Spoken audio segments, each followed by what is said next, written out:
Who killed Malcolm X? And was the government involved? That is some of what we're going to talk about today on The Defiant Lawyers. Stick around and we'll get into it.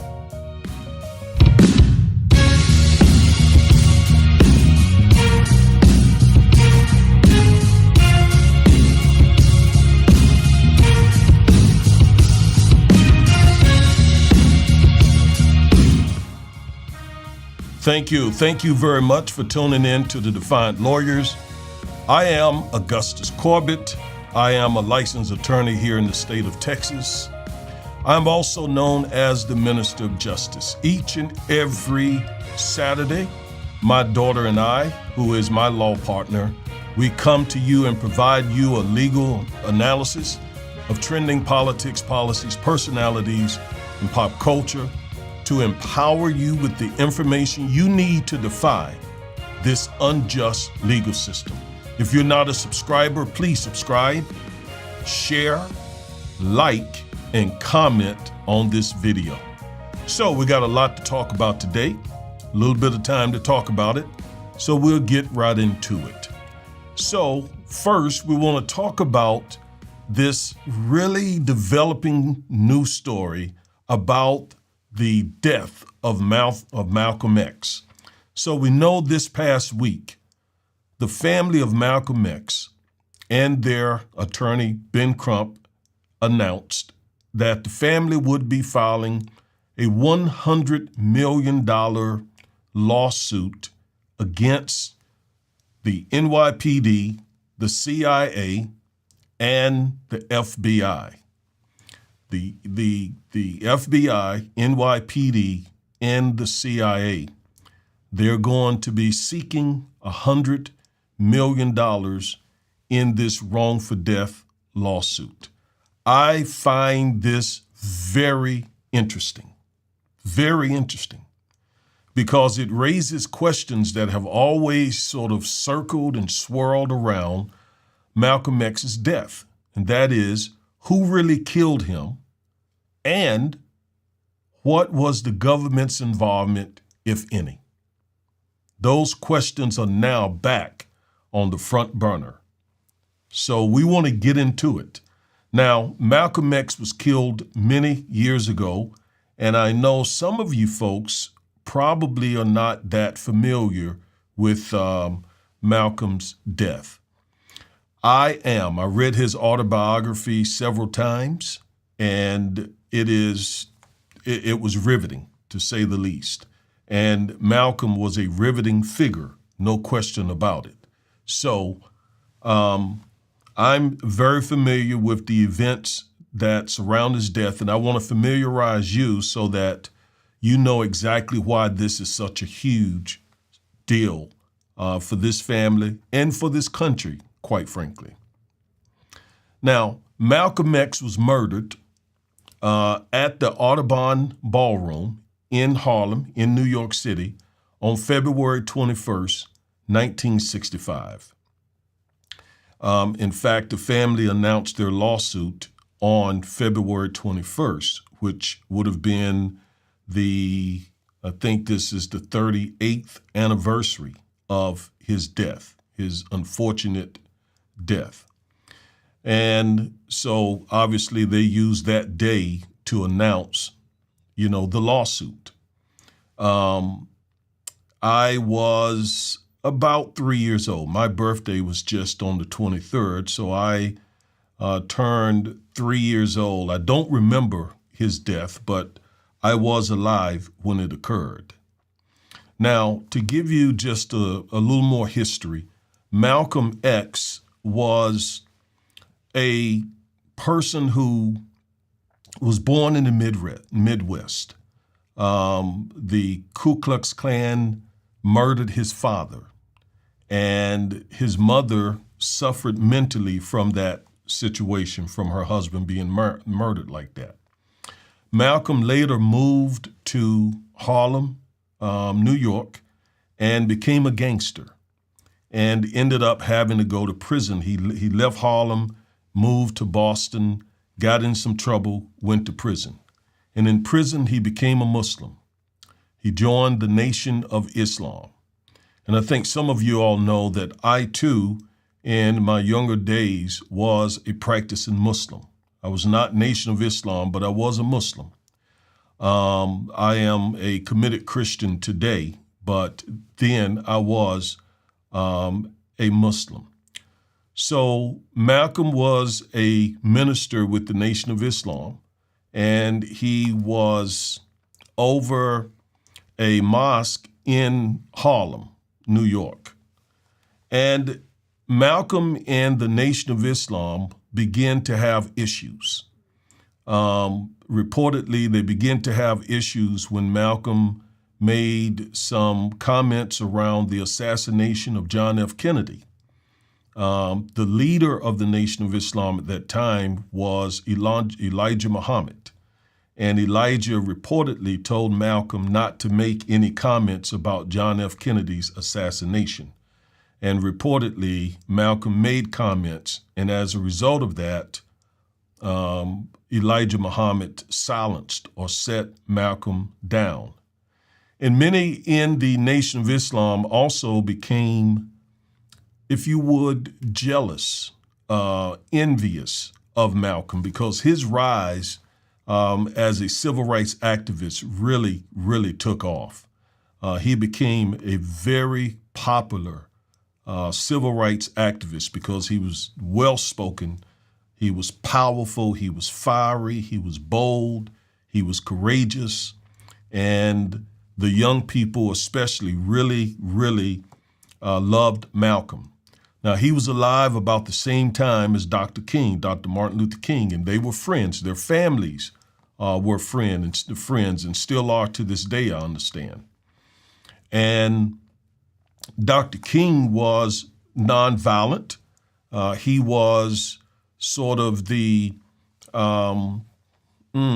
alternative to the more bold and outspoken, fiery Malcolm X. Now, many people, try to say that X was a violent man. Malcolm was not violent, okay? He was not a violent person. He believed in self-defense. There are several pictures of him having his gun as he was standing at a window in his home, apparently, ready to defend himself and his family. That doesn't make anyone violent. But the narrative has been that he was a violent person. It's not true, okay? It's not true. He just strongly opposed white supremacy and racism. Malcolm also made a trip to Mecca.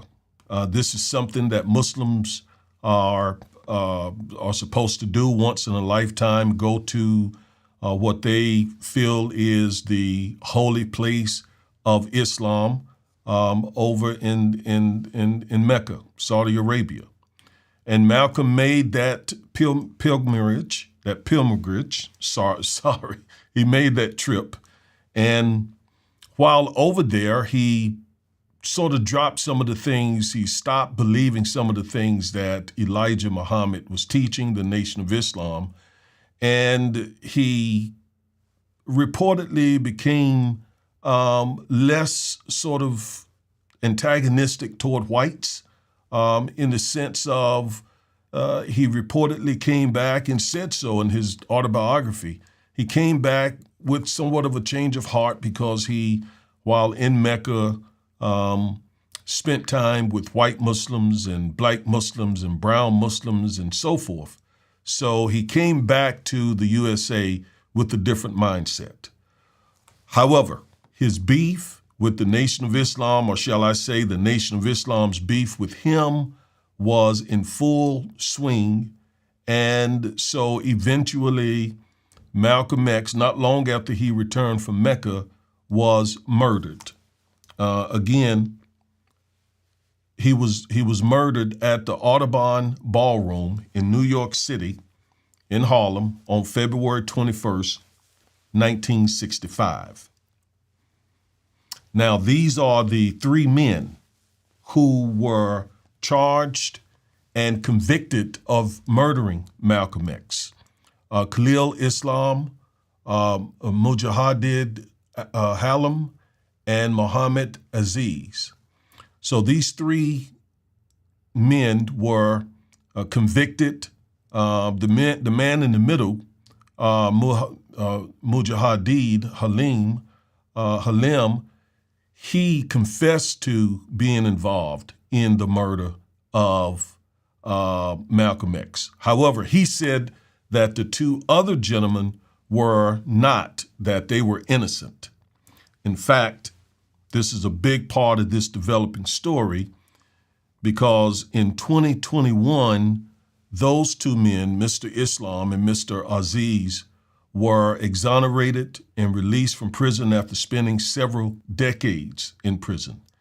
And the judge also ordered the city of New York to pay them almost $30 million in damages, and the state of New York had to also pay them about $10 million in damages. So they have been very well compensated for being wrongly convicted. The former district attorney of Manhattan, he basically filed some motions and said basically those two men had been wrongly convicted. And the current district attorney is following suit and is in agreement with these men receiving this compensation and being exonerated. But what happened is that opened the door. That opened the door. Okay, let's go back. That opened the door. That opened the door because the family, Malcolm X's family, presumed, and Ben Crump believed there has to have been a cover-up and that the NYPD, the FBI, and the CIA were involved in Malcolm's murder, which is reasonable. It's very reasonable for them to think that. If two of the men that were convicted of murdering Malcolm X were exonerated and given tens of millions of dollars in damages, that opens the door wide, and it raises a lot of questions because it suggests, it infers very strongly that the government did not tell the truth. If they're now coming back, because it was the government who tried and convicted these men of Malcolm's murder, if that same government is now coming back and is saying, we did wrong, these men were not convicted. They were not guilty. They were wrongly convicted, and we want them released. We're going to withdraw our case. We believe we convicted innocent men. Now, I haven't seen where the government went as far as saying that they're innocent, but they are saying that they were wrongly convicted. So, and there's a difference. If the government says they were innocent, they're saying, look, flat out, they were innocent. In this case, from what I've read so far, the government has said that they were wrongly convicted. So that means that the government did not do the right thing during their prosecution. In fact, the current district attorney has acknowledged that the government withheld exculpatory evidence. That is big.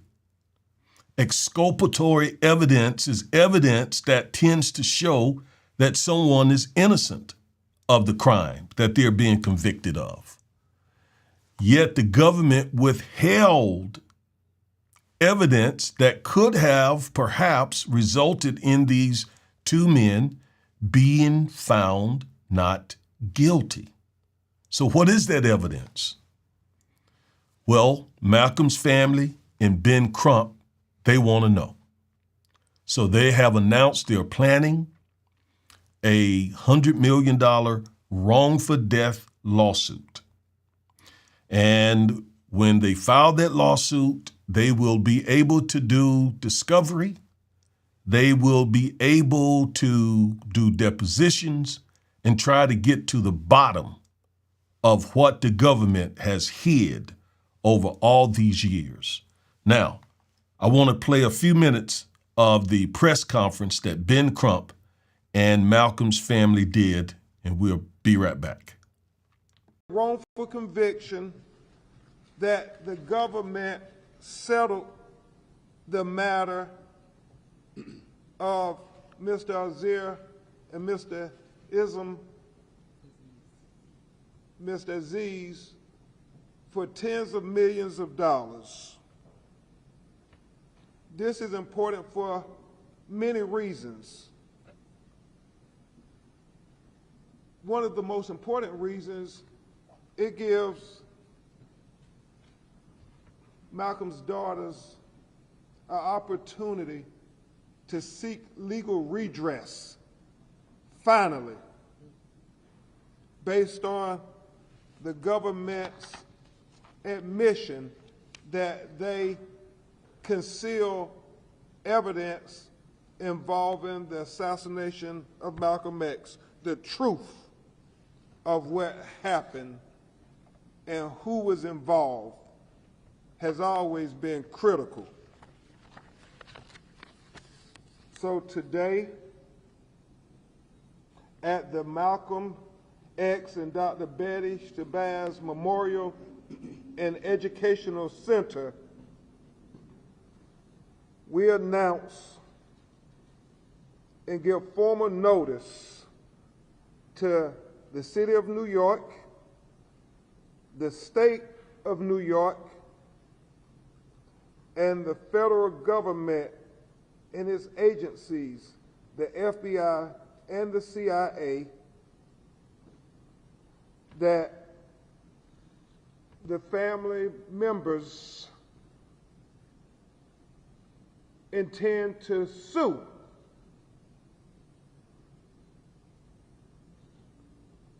bring a wrongful death lawsuit based on these new revelations that have now finally been substantiated. And the rhetorical question is this: if the government compensated the two gentlemen that were wrongfully convicted for the assassination of Malcolm X with tens of millions of dollars, then what is to be the compensation for the daughters who suffered the most from the assassination of Malcolm X? I think they have a strong case, quite frankly.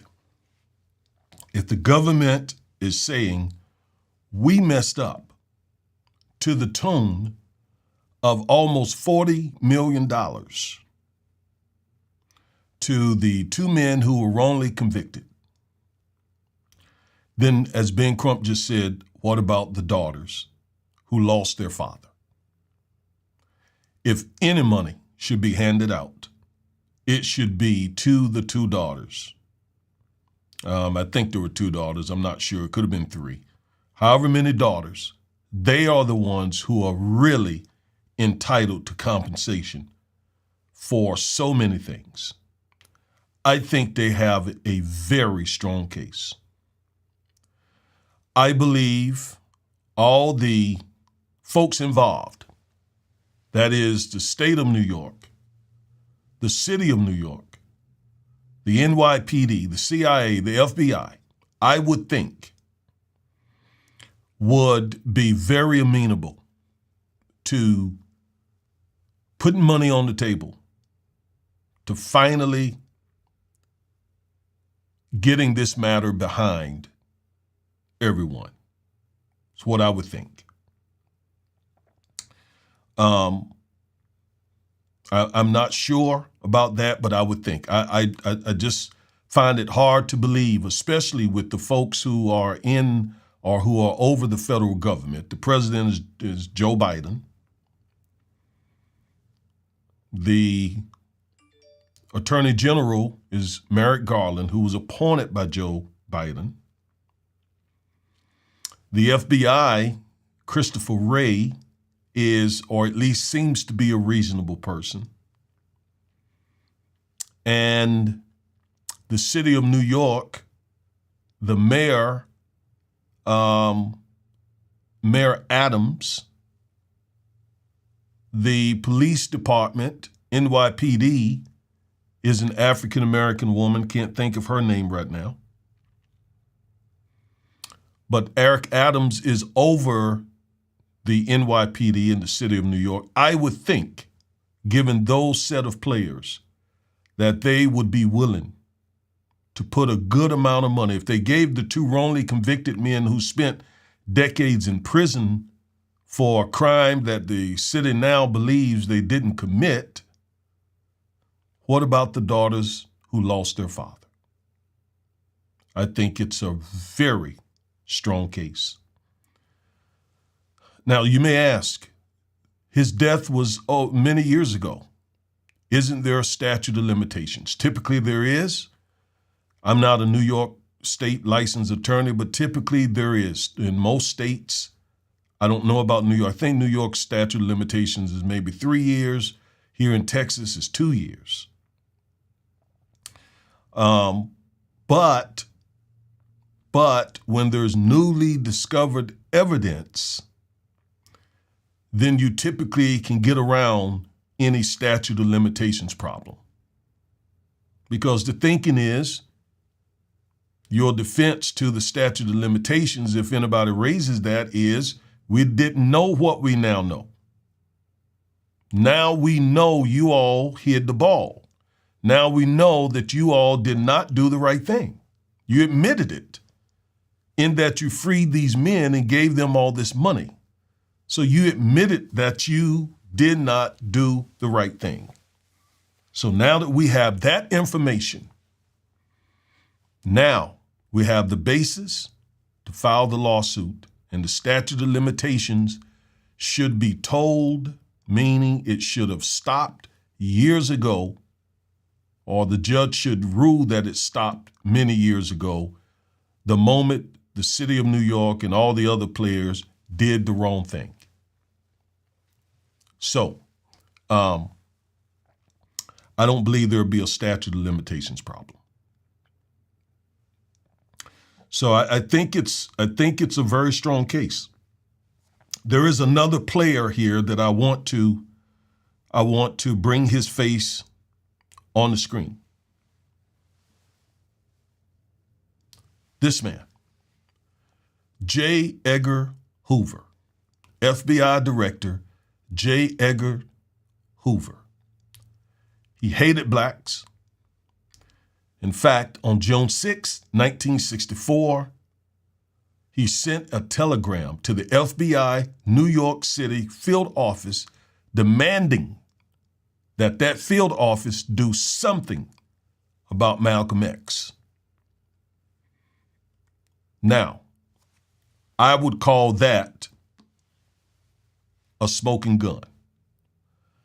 I would call that as strong as circumstantial evidence as possible that the FBI was involved in the assassination of Malcolm X.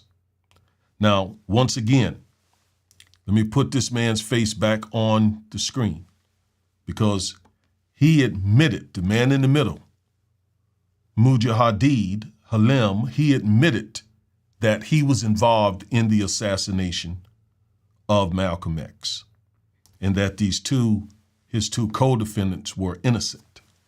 He admitted as much. But we're not just talking about the people who pulled the trigger.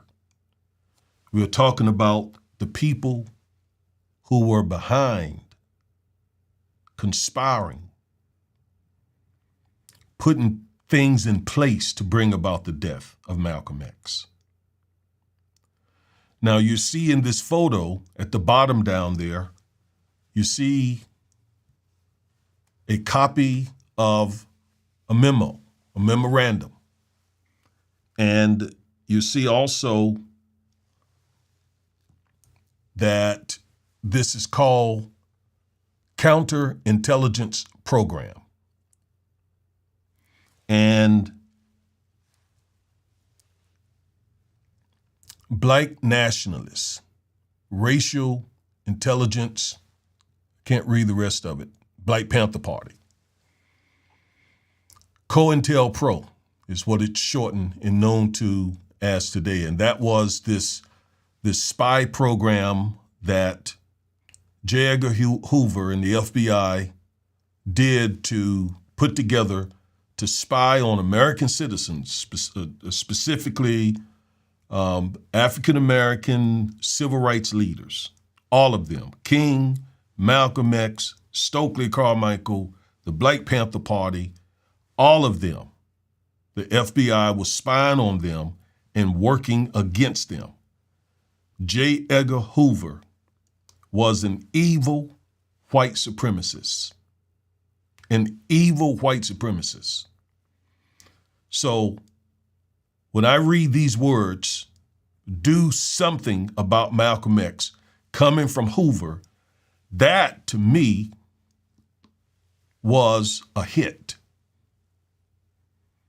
Now the FBI, obviously too conniving, too sneaky to do this themselves. So they're working the background. CIA, all of that, to get rid of people that they feel is a threat to white supremacy, basically. But I could not talk about this without talking about J. Edgar Hoover.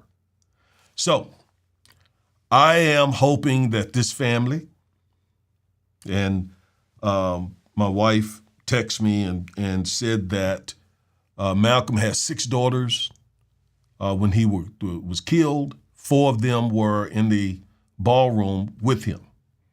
And Spike Lee did a movie about Malcolm X's life. And if you ever seen that, if you never saw that movie, go look at that movie. Go look at that movie. It's a pretty decent movie. And yes, Spike showed how some of the daughters were present and watched their father get murdered, watched him actually receive the bullets in his body. I mean, what a horrifying thing for a child to witness. So they deserve every penny of compensation that hopefully is coming their way. Okay? All right. So we'll continue following this story. All right, now, let's now talk about rap music. Rap music. Something has sort of resurfaced, a video that was done by the Breakfast Club, and I think it's very telling. Let's watch this video. The video is of Charlemagne, the other DJs, I can't remember their names, Envy, and Lee. Her last name is Lee. I'm sorry, it'll come to me later. But they interviewed this man named Lear Cohen, okay, or Lear. I think it's pronounced Lear Cohen. Lear Cohen is one of the white Jewish men who was a huge part of the hip hop music evolution and development. He was basically the financier. He put the money behind hip hop, behind rap music. And they did this interview, and there were some things that they asked him and some admissions that he made that I think are very, very important. Let's watch the video. Wow. Leah, let me ask you this. If an artist is talented, right, but you don't agree with their personal views, does that matter or is it all about talent? No, it's all about talent. I respect their personal views, but I can never be silent. I've never been silent. And that's why I've touched more rap music than everybody combined. Never had a security guard. Okay? Because one, I tell bad news faster than good news. Mm-hmm. Okay? And I tell people when they ask me exactly how I feel. Like, you can't be a rapper and have a cup in front of me. I tell you, that's liquid heroin. You're junkie. You're junkie. Any rapper, come right now, they come with a thing, I have to tell them, because to me, I don't want to be, I feel my silence would be complicit. With all the artists that you work with? I think that's real, though. It doesn't matter if I work with them or not. Mm-hmm. If they got a cup, I'm going to tell them they're a junkie and they're hooked on liquid heroin. That's real. Would it concern you enough to not work with someone? If they were, say they were in the middle of negotiating with you, would yes, that go make ahead. you say, okay, I don't know that I can do this deal? What? If you felt like they had a drug problem. No. We're going to go back to the video, but one of the things I want you to notice is the arrogance of this man. He's a very arrogant man. And again, he is the white face that's behind a lot of this rap music and all of the bad stuff that's in it. You know, the misogyny, the guns, the drugs. He's behind and insisted that rap music have a lot of that stuff in it before he would put money on the table to support these rappers. All right. But just notice not only what he says, but how he says, how he's talking to these DJs. No.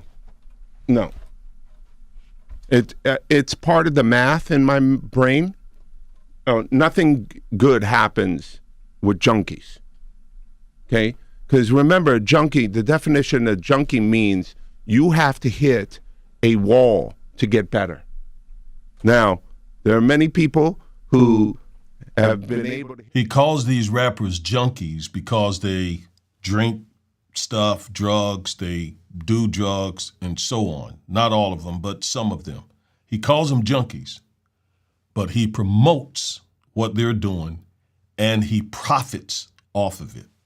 Keep going. I just want to make sure you get all this. Hit the wall and walk away. Mm-hmm. A lot of them don't. So, you know, I don't like giving up people. I don't want to give up on people. One of the biggest artists you ever had had a real bad drug problem, DMX. I'm so sad.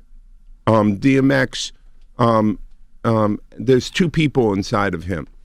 And the Earl is one of the nicest people. I put him up in Lake George. Earl loved being silent with a fishing pole.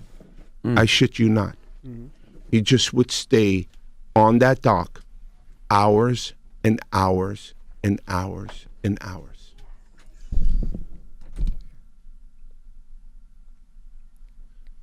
Yeah, very, very sad. You know, I think the opioid problem, the syrup problem, is the biggest problem that I've ever seen and I've ever faced and been a part of, and I can't fuck with it. You know, the crack thing was devastating, but at least the rappers were bringing a spotlight to you becoming a fiend. Right. Okay? And I thought that spotlight, head crack, helped, even though it was harsh and really really rough, particularly on women. But I think it helped change the course of the crack epidemic. I don't know what's this opioid thing, man. Well, being a crackhead wasn't cool back then. Being a crackhead wasn't cool. Now they seem like they're making it cool to be drinking lean and syrup and It's to the be on most the pill. dangerous. It's the Perks most and Molly's dangerous and- thing that's facing our society. Are you So why sign an artist that would promote that? Because I already answered that question. You weren't paying attention. She asked me talent or issues, and I said talent. But I have to. I can't give up on people. But I'm saying that's hypocritical, though. You're saying the It's opioid problem's a problem. opportunistic. Yeah. I got people to feed. I got a business to run. You're saying the It's opioid problem's a problem. opportunistic. Yeah. I got people to feed. Leo. I got a business to run. You're gonna make Dame Dash take this clip and call you a culture vulture. There it is. I got people to feed. I got businesses to run. So even if it is promoting the drug culture, misogyny in the black community, I got a family to feed. So if that's what they want to do, if that's the kind of music they want, that's what we're going to give to them. And if you want to get my money to put this music out there, then that's what you're going to put out there. And you see how he talked to them. Can you imagine how he probably talks to the rappers? And see, the way this works is the rappers will get advance money from the record labels or from the record companies. And they would then use that money to make the music. But before they get the money, they got to, Cohen has to sign off on it, or the folks who work for him. I watched a documentary on, what's the name of it? Murder, Inc., about the record label Murder, Inc., a Queens, New York record label. And in that documentary, I think it's Netflix, there's one particular part of the documentary where Cohen, this guy right here, would not spend money on a record, would not give the record label money to produce an album that was talking about love, that was talking about girlfriend, boyfriend. He would not give them the money for that. He said, no, you'll not get my money to put that out. That's not what your people want. Your people want the violence, the gangs, the drugs. That's what we're going to give them if you're going to get my money. I'm just showing you that behind this thing, this drug culture, this hip hop music with all of the stuff in it that I hope you don't like it too, that I despise some of that stuff. It is the white Jewish financiers who's behind it. Okay? Doesn't make all Jewish people bad, but the fact is they have financed this stuff. Okay? Now we know Kanye West or Ye or whatever his name is, he made these points. And, so he said this, but Ye profited off of it as well. So I don't, I took what he had to say with a grain of salt. But it is true. And I wanted you to see that. All right, now, let's move on. Trump indicted? Well, maybe. We don't know yet. But before I go into that, a couple of questions. Nuvi asks, is this a new suit or a discussion about an old one? It is my understanding the suit has not been filed yet, so I'm not certain, Nuvi, but I believe it is a new one. I'm not certain. But I've been trying to get my hands on it, but there's nothing yet I believe to get my hands on because they announced that they would be doing it. But I think when they did this press conference, it had not been done just yet. Okay, so thank you for the question. Thank you for watching. Please all of you like this video. That helps us out a lot. All right, this story about whether Trump is going to get indicted is, I couldn't overlook it. It's bizarre, to say the least. We all know that the district attorney in Fulton County, Georgia, the Atlanta area, is rather aggressive. She's rather aggressive. She's going after not only rappers, but she's also going after Donald Trump. We all heard Trump telling an employee of the Secretary of State's office, or maybe the Secretary of State himself, down in Georgia. We heard Trump telling him he needed a certain number of votes. I don't remember the exact number, but he said, I need those votes. I mean, and pressured them to find, however you find them, get me these votes. So, and other folks, reportedly tried to help Trump get those votes. So the DA said, no, not on my watch. So she convened a grand jury, and they have been hearing evidence in those cases for the last few months. And they recently wrapped up their investigation. The grand jury made certain recommendations. We don't know what they are yet. We don't know what the DA is going to do, which is different than here in Texas, because here in Texas, if the grand jury recommends an indictment, issues a true bill of indictment, the DA follows it. But down in Georgia, apparently, the grand jury only recommends, and is still left up to the DA if they will then indict the person. All right. But anyway, the jury foreperson has been all over television talking about the grand jury. She didn't go as far as the media was trying to get her to go, but I'd never seen that before. I've never seen a grand jury foreperson all over television giving interviews. And her style of interviewing was very, again, bizarre. Let's look at it. Very bizarre. But one, we do know, of course, one of the biggest questions remaining for everyone that wasn't in that jury room with you is how many people are in trouble here? What can you tell us about how many people you recommended as a group to face indictments? Well, thank you for having me, first of all. And I'm hesitant to speak to something that the judge made a decision not to share. I don't know if everyone's aware of this, but there was a hearing about what parts of the report should and should not be published in its various forms, and the sections that were removed were consciously chosen to be removed, and I don't want to say I have better judgment than the judge. That's totally understandable.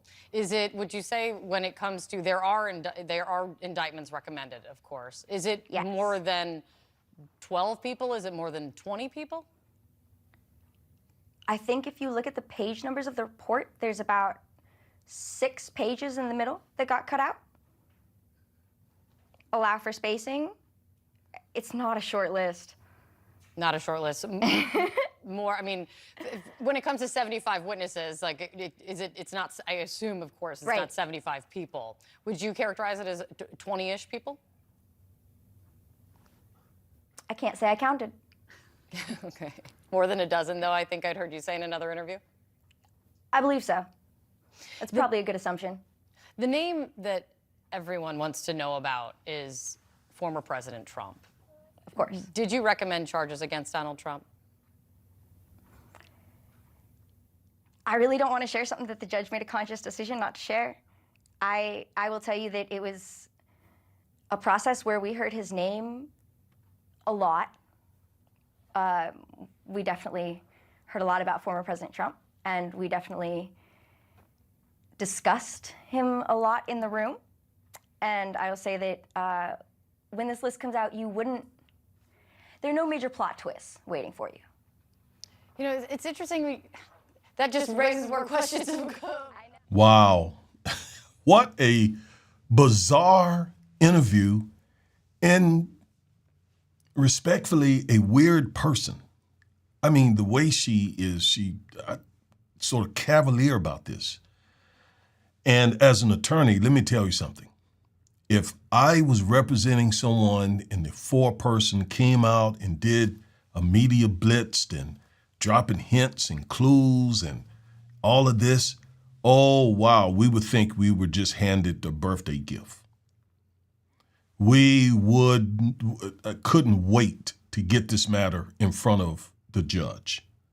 The behavior of all people, the jury foreperson, it is bad. Now, I don't think it's bad enough to prevent the prosecutor from indicting whomever, okay? I don't think it's that bad because she did, from what we saw and heard, she did try to stay, she tried not to go into territory that the judge told him not to go into, okay?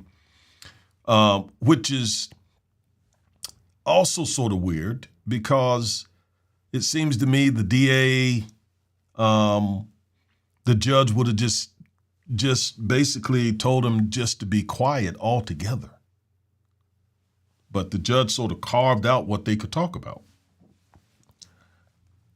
Again, we would be having a field day if I was representing someone who this happened to. And let me tell you how it could matter. This is how it really could help Trump. Probably, again, not enough to prevent the DA from indicting Trump or the others, but first thing we would do is we would file a motion to change venue. We would do everything we could using what this woman said to get that case into one of those rural Georgia counties. You follow me, right? Fulton County, a lot of black people who are mostly Democrats and who are mostly anti-Trump. So we would be trying hard to use what this forewoman, what she did. Judge, there is no way our client can get a fair trial in Fulton County. You must allow a change of venue. And again, in any of those rural Georgia counties where the folks are majority white and majority Republican, and who are, I've been looking at some stuff online, who are pouncing on this woman. I mean, they are up in arms about her doing this.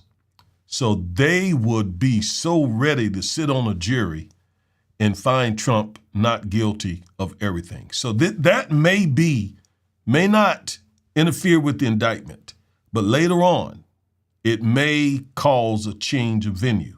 I don't know. Now, the same judge, I presume, I don't know.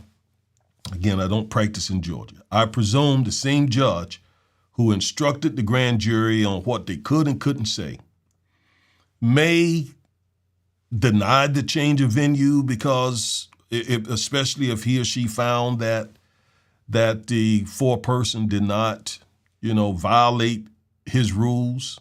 I'm sure, I would think the judge, the DA would all be unhappy that she's been all over television like that. I would think. I don't know. But maybe not so concerned because she didn't go all the way, and violate what the judge ordered. And then I thought about this crazy possibility. Crazy possibility. What is it possible that she's trying to help Trump with this weird, because I've never seen this. And if you think about it, you've never seen it either. I mean, this was, I guess it was a special grand jury, but grand juries are pretty secretive. I mean, in my many years of representing folks, I've presented things to the grand jury here in Texas, in our area, and I've known a couple folks personally who sat on the grand jury, but they're not. You don't know who they are. I mean, they're not publicized. They're not all on the media like that. I've never seen this. This is weird. This is bizarre. So I started thinking, is she trying to help Trump? Is she trying to poison the well with something? I don't know. All right. Sean Breezy. All right. Good to see you. Good to see you and hear from you. Sean Breezy asked a very good question. Who's worse, Trump or DeSantis? Trump or DeSantis? Trump or DeSantis? Wow. That's like asking who is worse. No, I won't say that.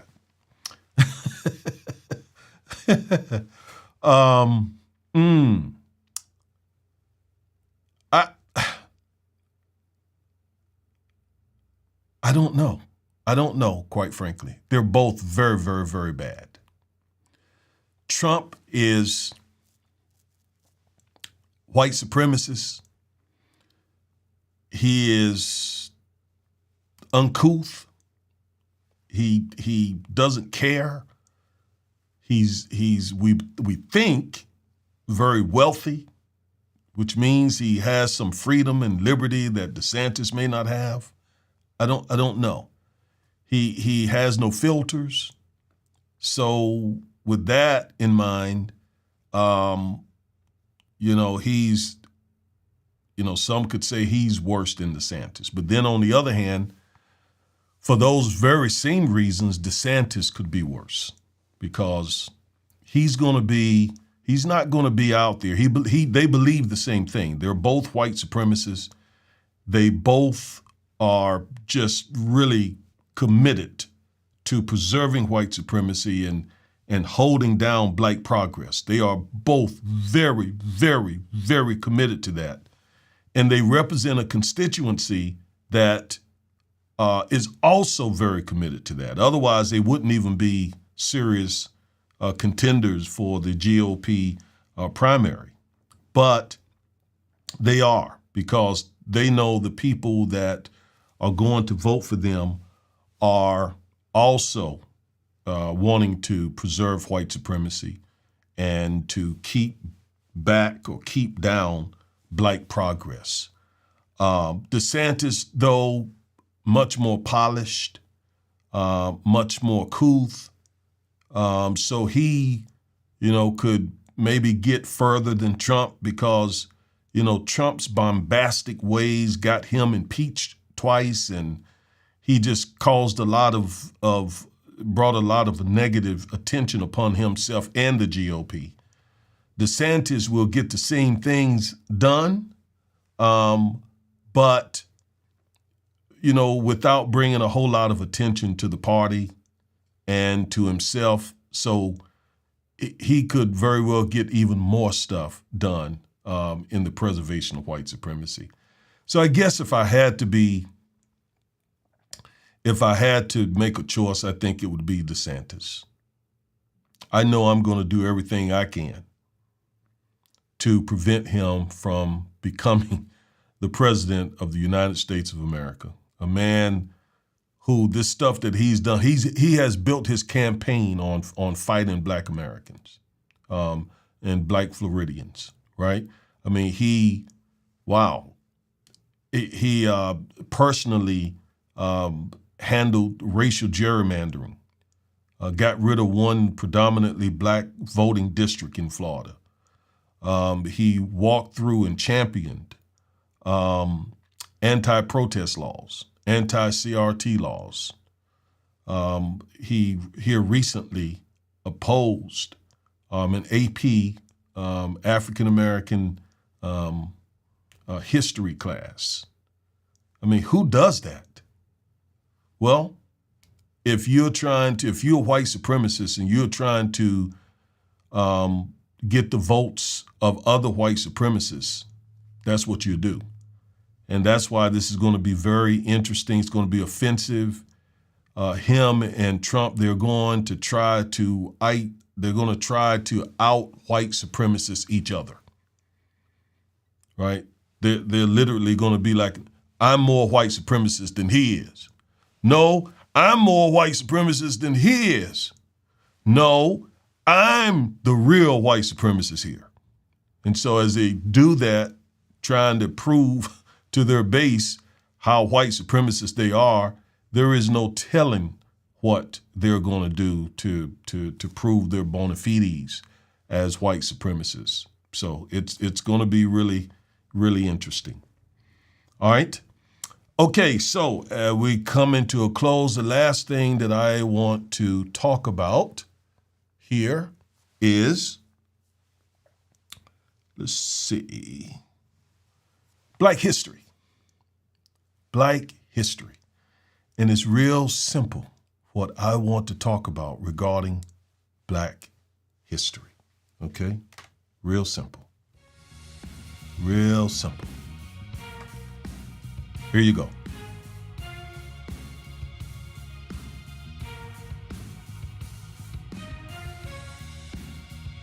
Black lawyers matter. Black lawyers matter.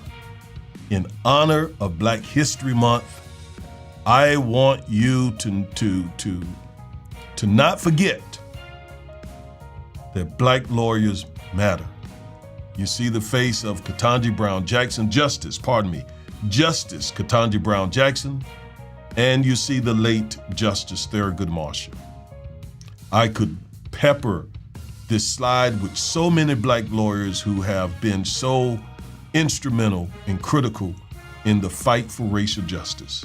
But I thought I would put these two faces here because they have reached the pinnacle of what it means to be an African American lawyer. And I thought of doing this also for another reason, and that's because we got a call from a young African American man who needed the services of an attorney. And he told me, I talked to him myself, he said, Mr. Corbett, I want a Black lawyer. He said, now, my family and my friends have told me to hire a white lawyer, and if I can, to hire a Jewish lawyer, if I can afford them. And I told them no. I want a Black lawyer, someone who understands what it means to be Black in America. Touched my heart. And I think the young man has a very good point. Who knows better what he is dealing with in this is a criminal case, in the criminal justice system than me, as an older African American male who has been practicing law now for a number of years. I know as a Black man how the criminal justice system eats and spits out young Black men in tremendous numbers.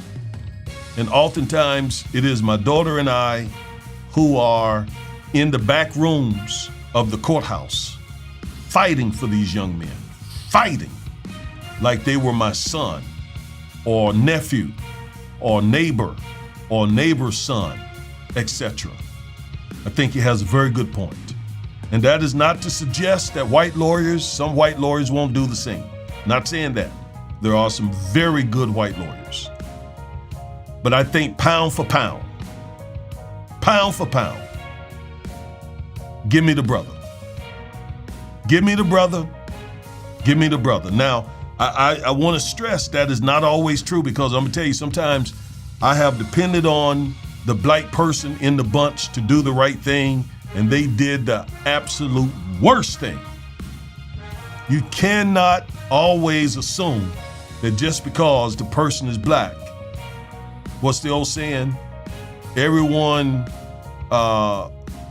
who's my skin folk ain't my kinfolk. That's true. That's true. But I think pound for pound, that tends to be true. But it's not always true. But anyway, again, we celebrate black lawyers. Black lawyers matter. Black lawyers matter. Folks, thank you for joining me today. Next week, we'll be right back. Chloe will be with me next week. She's been out of state and traveling and so forth for the past couple of weeks. My son is about to get married and she's at the bridal shower today. So I said, yeah, I'll hold the fort down again. But anyway, thank you all, Legal Rebels. You come every week, you support us, and we thoroughly appreciate your support. Please share the video. Tell your cousins and your mom and them that about our show, and tell them to subscribe, like, share, comment, and help us grow the channel. Okay? So that is gonna do it. I'm gonna take you out with one of our commercials. All right? You have a good weekend. Peace.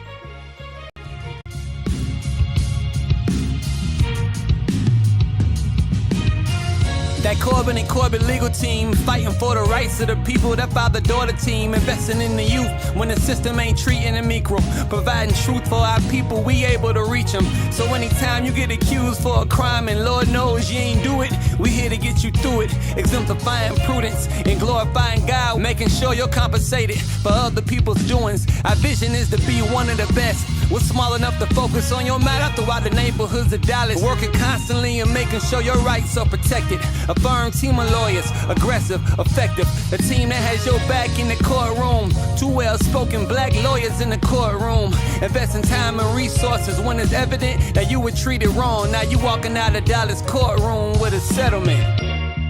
Corbin and Corbett, the father-daughter legal tag team that has your back in the courtroom. Our purpose is simple. To obtain a favorable outcome for each client and glorify Christ in all we do. Our vision is to be one of the best and most